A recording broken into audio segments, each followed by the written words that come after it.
حسبی ربی جل اللہ ما فی قلبی غیر اللہ نور محمد صلی اللہ.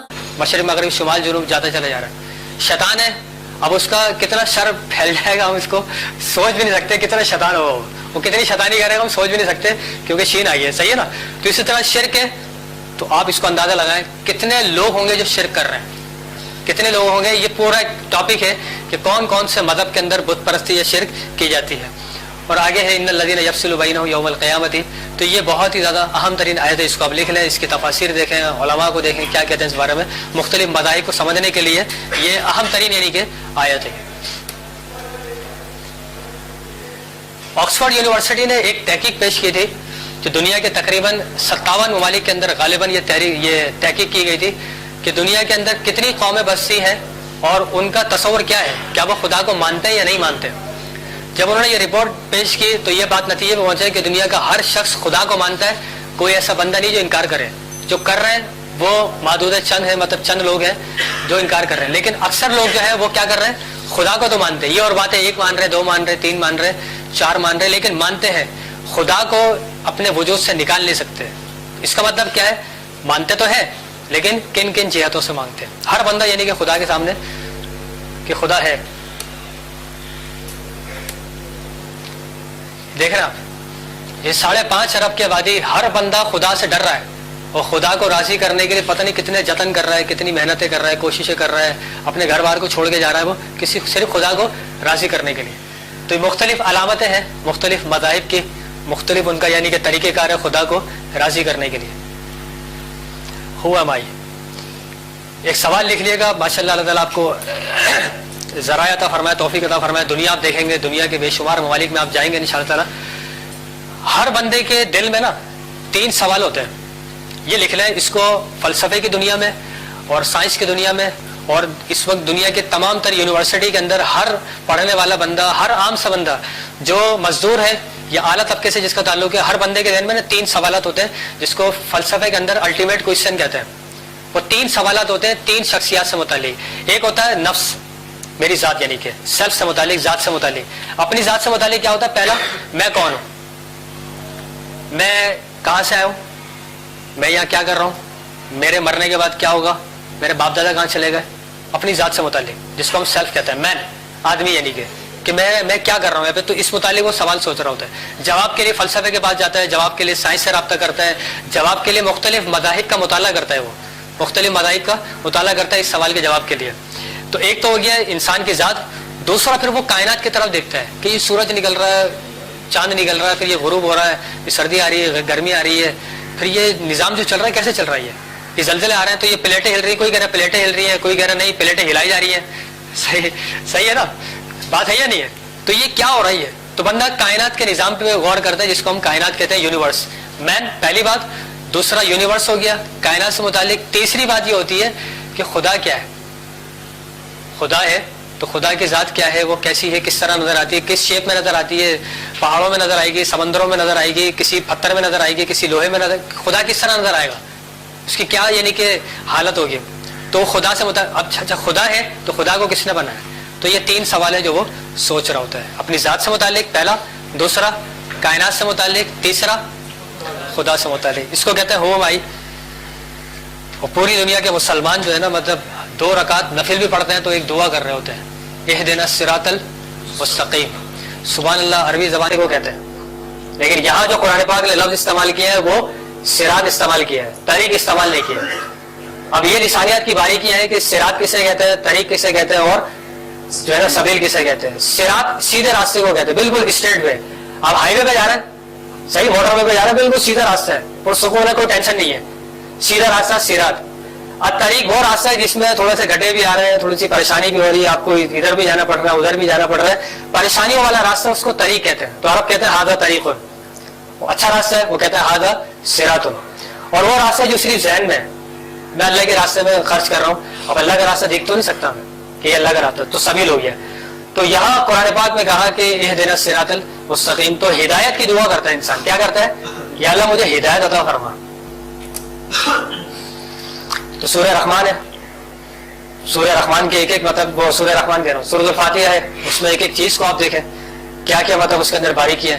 کسی امت کو یہ سورت نازل نہیں ہوئی سوائے آپ صلی اللہ علیہ وسلم کی امت کی. تو کوئی باریکیاں ہوں گی, کوئی اس کی مطلب اہمیت ہے جو مطلب اس میں ایک آیت کا حصہ ہے ایاک نعبد و ایاک نستعین, ہم تیری ہی عبادت کرتے ہیں اور تیرے تجھ سے ہی مدد طلب کرتے ہیں.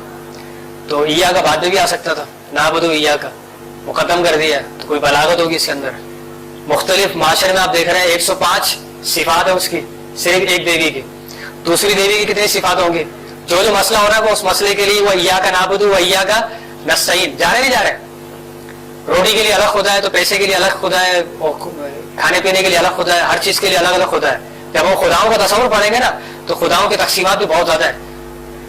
وہاں بچے کی طلب ہوتی ہے تو وہ کسی اور خدا کے پاس جاتے ہیں اور اس کے سامنے سونے کا چوہا رکھتے ہیں, تو وہ خدا سے دعا کرتے ہیں خدا ہمیں بیٹا عطا فرما. غریب ہوتا ہے تو وہ پلاسٹک کی مطلب چوہا رکھ دیتا ہے تاکہ وہ خدا ہمیں بیٹا عطا فرمائے. ہندوؤں میں یہ تصور ہے, اور بھی معاشرے کے اندر تصور ہے. تو ہم کیا کہہ رہے ہیں ایاک نعبد و ایاک نستعین.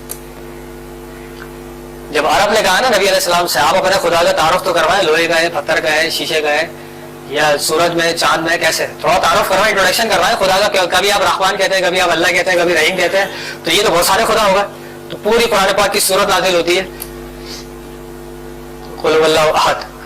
اب آپ لوگ ماشاء اللہ ان باریکیوں کو جانتے ہیں, احد کیوں آ گیا, واحد کیوں نہیں آیا, صحیح ہے نا. تو کوئی نہ کوئی ہوگی نا فساد, مقتضی حال کے مطابق کوئی بات کی گئی ہے کہ ابھی یہ حالت ہے, ابھی یہ لفظ استعمال کیا احد, واحد نہیں کیا.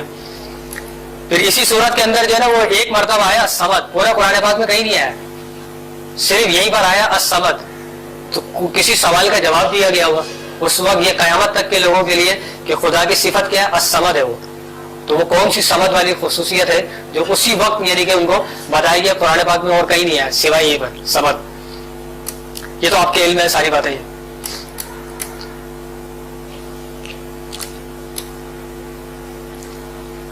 اتنے سارے خدا ہیں, نبی علیہ السلام خدا ایک خدا کی بات کر رہے ہیں. تو عرب نے کہا کہ تھوڑا سا کمپرومائز کر لیں, آپ مفاہمت کر لیں, ایک سال ہم آپ کے خدا کی پوجا کر لیں گے, ایک سال آ کے آپ ہمارے کسی نہ کسی خدا کی عبادت کر لیجیے. 360 تو رکھے ہوئے, ہر دن کے لیے خدا ہے, تو آپ کسی ایک خدا کی عبادت کر لیجیے. تھوڑا سا کمپرومائز کر لیں, یہ تقابل نہیں کریں آپ. یہ جو تقابل ادیان کر رہے ہیں نا, نبی علیہ السلام عیسائیت میں فرق کر رہے ہیں, یہودیت میں فرق کر رہے ہیں, مجوسیت میں فرق کر رہے ہیں, اور مختلف مذاہب کے ماننے والے اس وقت نبی علیہ السلام کے سامنے تھے. تو آپ تقابل کر رہے ہیں, تقابل چھوڑ دیں, آپ وحدت ادیان کی طرف آ جائیں. تمام ادیان برابر ہیں. تمام ادیان کیا ہے؟ برابر, جس کو کہتے ہیں ریلیجیس پلورلزم. اس وقت دنیا کے اندر پھیلایا جا رہا ہے, بہت سارے مذہب ہے بھائی, کس مذہب کو جو مذہب کو ماننے والا ہے نا سب کو اڑا کے رکھ دے گا وہ. تو ایسا کرو سب اپنے اپنے کمپرومائز کر لو, وحدت ادیان. سارے ادیان ایک ہی ہیں, سارے ادیان سچائی کی بات کر رہے ہیں, سارے اخلاقیت کی بات کر رہے ہیں, سارے خدا کی بات کر رہے ہیں, ایک ہو جاؤ. ہے یا نہیں؟ وحدت ادیان یہ نظریہ پیش کیا جا رہا ہے, اور اسلام کیا پیش کر رہا ہے؟ تقابل ادیان. حق کیا ہے, باطل کیا ہے, بتائیں گے آپ کو کہ خدا کا تصور کیا ہوتا ہے, سچائی کیا ہوتی ہے. تو یہ صورت نازل ہوتی ہے, اور اس میں جو ہے نا پھر تصور ہوتا ہے. اسی کی بنیاد پہ جو ہے نا انسان جنت میں جائے گا, اور اسی کی بنیاد پہ جہنم میں جائے گا. سورۃ الکافرون آپ پوری سورت کو دیکھیے گا اس تناظر میں کہ وحدت ادیان پیش کر رہا, حضور نے منع کر دیا. پورا قرآن پاک میں کہیں کافروں کو مخاطب نہیں کیا, سوائے یہیں پر مخاطب کر کے ان کو جو ہے نا بات کی گئی ہے. تو آج 14ویں صدی کے اندر بھی جو ہے وہ 14ویں صدی 21ویں صدی کے اندر بھی مطالبہ کیا کل کہ نبی علیہ السلام کی سنت پہ عمل کیا جائے. قل هو اللہ احد قل یا ایھا الکافرون. تو یہ سنت ہے جو نبی علیہ السلام کی ادا کرنی ہے. یہ وہ جگہ جس کو ابراہیم علیہ السلام اور اسماعیل علیہ السلام نے آباد کیا تھا ایک اللہ کے لیے. 360 بت رکھ دیے. یہی نبی علیہ السلام کی پیدائش ہوتی ہے. ایران کا آتش فضا پہنچ جاتا ہے, کیسر و کسرا کے ایوان ہل کے رہ جاتے ہیں, یہودی عیسائی خوش ہو جاتے ہیں کہ آخری نبی آ گیا. تو پتہ چلا کہ وہ کہیں اور ہو گئے, تو ناراض ہو گئے وہ. تو یہ آیت بندہ ظاہر ہوا تو دنیا کی سمجھ میں نہیں آئی, دنیا کو سمجھ میں نہیں آئی کہ ایک شخصیت پیدا ہوئی ہے. تو دنیا جب دنیا میں آ گئی پھر انہوں نے اپنا یہ تعلیمات کو پیش کیا, تو اپنی زبان اقدس سے ایک جملہ فرمایا,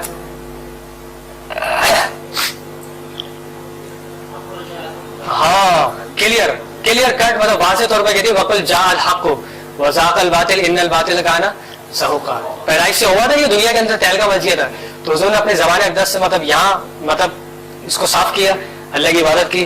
پھر اسی دوران اسی سے پہلے جو ہے نا آپ نے پھر وہ روم کے بادشاہ کو خط لکھا, تو نجاشی کو خط لکھا, مختلف مذاہب کے ماننے والوں کو آپ نے خط لکھا. مسلمان اس وقت ٹنگے کی چوٹ پہ بابانگ دوحل اس بات کا اعلان کر سکتے ہیں کہ ہماری کتاب جس طرح نازل ہوئی تھی نا اس طرح ابھی تک سلامت ہے. یہ بات یاد رکھیے گا, دنیا کے کسی بھی مذہب کا ماننے والا یہ دعویٰ نہیں کر سکتے کہ ہماری جو کتاب جس طرح ہمیں پیش کی گئی تھی ابھی اسی طرح موجود ہے. کوئی دعویٰ نہیں کر سکتا. جب مسلمانوں نے یہ بات کی کہ ہمارا قرآن پاک جو ہے جو عثمان غنی کے دور میں تھا وہ اس وقت ترکی کے توپ کاپی میوزیم میں رکھا ہوا ہے, تو یہ وہ صحیفہ ہے, اس کو دیکھ لیں اور دنیا کے کسی بھی قرآن پاک کو دیکھ لیں بالکل سیم ہے. کیوں مانتے ہیں؟ کیونکہ اللہ نے وعدہ کیا ہے اِنَّا نَحْنُ نَزَّلْنَا الذِّكْرَ وَإِنَّا لَهُ لَحَافِظُونَ. یہ بات ہے. تو انہوں نے اس صحیفے کی کاربن ٹیسٹنگ کی ہے. کاربن ٹیسٹنگ جس کے ذریعے سے معلوم چلتا ہے کہ یہ صحیفہ یہ کتاب کتنی پرانی ہے. میں اگر یہ اعلان کروں نا آج کہ یہ آج سے تقریباً 1000 سال پہلے کا ہے, لوگ کہیں گے کیا ہو گیا بھائی, صحیح ہے نا. چلے ایمان لے کر آ جائے, میں ایک بات کر رہا ہوں, ایمان لے کر آ جائے, آمن نہ وہ صدقہ نہ کر دیں, وہ لے کر آ جائے. سائنس کیا بولے گی؟ اس کی کاربن ٹیسٹنگ کریں گے, کاربن ٹیسٹنگ کریں گے, فورینسک انویسٹیگیشن ہوگی تو پتہ چل جائے گا بھائی یہ تو ابھی 1 سال پہلے 2 سال پہلے بنا ہے, یہ کپڑا اس مشین سے بنا ہے. ڈی این اے بتا دیں گے اس کا ہے یا نہیں ہے. تو وہ انہوں نے کاربن ٹیسٹنگ کی تو انہوں نے کہا یہ بات صحیح ہے, صرف یہ صحیفہ ہے جو ابھی تک سلامت ہے, اسی لیے یہ امت بھی ابھی تک سلامت ہے, یہ امت بھی ابھی تک ہدایت پر ہے. سبحان اللہ. فَبِأَيِّ آلَاءِ رَبِّكُمَا تُكَذِّبَانِ. تو ہم اللہ کے کس کس نعمتوں کا مطلب جو ہے نا وہ انکار کریں گے. سب سے بڑی دولت جو ہے نا وہ ایمان کی دولت ہے, پھر نبی علیہ السلام کی امت ہی ہم شامل ہیں, تو بہت بڑی دولت ہے یہ اس وقت دنیا کے اندر ایک ادارہ ہے, اس کو آپ لکھ لیں, یہ نیٹ پہ آپ اس کو ریسرچ کیجیے گا تو آپ کو اس حوالے سے بڑی مدد ملے گی. پیو ریسرچ سینٹر, PEW, پیو ریسرچ سینٹر, یہ امریکہ کا ادارہ ہے جو اس حوالے سے ریسرچ کرتا ہے دنیا کا کون سا مذہب ہے جو بہت تیزی سے پھیل رہا ہے, کون سا مذہب ہے جس مذہب کو لوگ چھوڑتے جا رہے ہیں, کون سا مذہب کے ماننے والے ہیں جو یہ چاہتے ہیں کہ ہمارے مذہب کو نافذ کیا جائے. اس وقت دنیا کے کتنے مذہب کے ماننے والے ہیں, صحیح. تو اس میں جو ہے نا مختلف مذاہب کی جو ہے وہ تعداد لکھی ہوئی ہے. دنیا میں اس وقت سب سے زیادہ آبادی جو ہے نا وہ عیسائیوں کی ہے. کس کی؟ عیسائیوں کی ہے. آبادی زیادہ ہے, جنگیں کر رہے ہیں, اپنے مبلغین کو وہاں بھیج رہے ہیں, لوگوں کو کنورٹ کر رہے ہیں, پیسہ دے رہے ہیں, تو وہ عیسائیت قبول کر رہے ہیں. لیکن بات یہ ہے کہ اس مذہب کے اندر شادی نہیں کر رہے تو آبادی نہیں بڑھ رہی. یہ 2 ارب کی آبادی ہے اس وقت. عیسائی جو ہے نا پہلے نمبر پہ, اور ان کی 2 ارب کی آبادی. کتنی؟ 2 ارب کی آبادی. ان کی ٹکر پہ جو آبادی آئی ہے وہ مسلمانوں کی ہے جو 1.5 ارب کی آبادی ہے. وہ کہتا ہے اس مذہب کے اپنے ماننے والوں کی عبادت یہ تعداد بھی بڑھتی جا رہی ہے, اور دنیا کے اندر یہ وہ واحد یعنی کہ دین ہے جس کو ہر مذہب کا بندہ جو ہے اس مذہب کو قبول کر رہا ہے. وہ بولتے ہیں جس تعداد سے لوگ قبول کر رہے ہیں نا, جس تعداد سے لوگ قبول کر رہے ہیں, یہ 2019 چل رہا ہے. تو وہ کہہ رہے ہیں اگر 5 خوبیاں بیان کی انہوں نے, خوبیاں بیان کی کہ امت مسلمہ کے اندر, مسلمانوں کے اندر یہ خوبیاں ہیں, یہ برقرار رہی تو یہ 2050 کے اندر جو ہے نا 2050 کے اندر وہ کہتے ہیں, یہ اعلان کر رہے ہیں. یہ پیور ریسرچ سینٹر کا لکھا ہوا دیکھیں, پیور ریسرچ سینٹر یہ اس ادارے کا نام ہے جس ادارے نے یہ رپورٹ پیش کی. امریکہ کے اندر جب یہ رپورٹ پیش کی ہے تو جو پالیسی میکر ہے وہ ہل کے رہ گئے کہ یہ رپورٹ پیش کی گئی ہے, اس کا یہ سروے کیا گیا ہے, اور یہ اس بات پر دلالت کر رہا ہے کہ مسلمان جو اتنی تیزی سے پھیل رہے ہیں تو ان کا کوئی سسٹم ہے, ان کی کوئی تعلیمات ہے, نظریات ہے جس کی بنیاد پہ یہ پھیلتے چلے, اور ہر بندہ اس مذہب کو قبول کر رہا ہے. تو کوئی وجہ ہوگی. تو وہ کہتے ہیں the fastest growing religion in the world is Islam. بہت تیزی سے پھیلنے والا مذہب کون سا ہے؟ اسلام. تو کوئی تو وجہ ہے نا. اب ہر بندہ بول رہا ہے یار 3 کو مانوں, 4 کو مانوں, 10 کو مانوں, کس کو مانوں؟ تو وہ کہتا ہے میں نہیں مان رہا بھائی. لبرل ہو رہے ہیں, پہلے ہم خدا کو ہی مانتے ہیں, ہمارا مذہب سے تعلق ہی نہیں ہے. بھائی آپ کا مذہب سے تعلق ہے, آپ اپنے مذہب کو اپنے پاس رکھیں. میرا شراب پینے کا دل کر رہا, میں شراب پیوں گا. آپ کا جو ہے نا آب زمزم پینے کا دل کر رہا, آب زمزم پیا. آپ کا گائے کا پیشاب پینے کا دل کر رہا, پیے. لیکن مجھے کنوینس کی نہیں کر رہا ہوں, صحیح ہے نا. لوگ پریشان ہو گئے, ٹینشن میں آ گئے, کیا کرے یار, سمجھ میں نہیں آ رہا. لیکن مسئلے کا کون بیان کر رہا ہے؟ اسلام پیش کر رہا ہے. یہ دنیا ہے جو تسلیم کر رہی ہے. یہ ہم لوگ نہیں پیش کر رہے ہیں, یہ انگریز پیش کر رہے ہیں جو جنہوں نے زندگی لگا دی اس پر ریسرچ کرنے کے. یار اس مذہب کا نام کیا ہے, اس مذہب کو پیش کس نے کیا ہے, صحیح ہے نا. اب اسلام پہ غور کریں, لفظ اسلام پر, پھر نبی علیہ السلام کی صفات پہ غور کریں, پھر پورا سمندر ہے. وجہ کیا ہے؟ کیونکہ جس کتاب کو 1400 سال پہلے نازل کیا تھا اس کتاب میں یہ آج تک محفوظ ہے, اس میں کوئی ترمیم نہیں ہوئی ہے, کوئی تحریف نہیں ہوئی ہے, کوئی تبدیلی نہیں آئی ابھی تک. هو الذی ارسل رسولہ بالہدی ودین الحق لیظہرہ علی الدین کلہ. تمام ادیان پہ اس کو غالب ہوگا. یہ دنیا کے لیے ایک بہت بڑا تھریٹ بن گیا ہے کہ یار یہ کیا ہوگی 2050 کے اندر یہ دنیا کا سب سے بڑا مذہب اسلام ہوگا. تو اس کا مطلب یہ کہ تمام مذہب پھر ختم. اور یہ پیشن گوئی بھی تو پوری ہونی ہے نا, ہے یا نہیں؟ سورہ فتح میں, یہ سورہ نصر میں دیکھیں, اذا جاء نصر اللہ والفتح, اس کے بعد پڑھے کیا ہے؟